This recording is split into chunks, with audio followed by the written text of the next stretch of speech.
Cheater Srikanth Reddy లీలలు బట్టబయలు. బిరదవోలు శ్రీకాంత్ రెడ్డి రెండో రోజు విచారణలో సంచలన నిజాలు.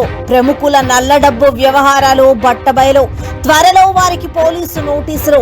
క్వాడ్స్ అక్రమ రవాణా కేసులో ప్రధాన నిందితుడు బిరదవోలు శ్రీకాంత్ రెడ్డి రెండో రోజు పోలీసు విచారణలో పలు సంచలన విషయాలు బయటపడ్డాయి.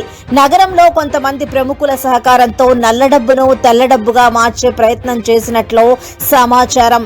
ఈ వ్యవహారంలో ప్రమేయం ఉన్నవారికి త్వరలోనే పోలీసు నోటీసులు జారీ అయ్యే అవకాశం ఉన్నట్లు విశ్వసనీయ వర్గాల సమాచారం. అంతేకాకుండా కొంతమంది ఫైనాన్షియర్స్ వద్ద సంవత్సరానికి రూపాయికి ₹2 లెక్కన ఇస్తామని పెద్ద మొత్తంలో డబ్బులు బిరదవోలు శ్రీకాంత్ రెడ్డి తీసుకున్నట్టు కూడా విచారణలో బయటపడినట్లు సమాచారం. ఈ ఫైనాన్షియర్స్ త్వరలో శ్రీకాంత్ రెడ్డిపై కేసులు నమోదు చేసే అవకాశం ఉన్నట్లు సమాచారం. మూడో రోజు విచారణలో ఇంకెన్ని విషయాలు బయటపడతాయో వేచి చూడాలి.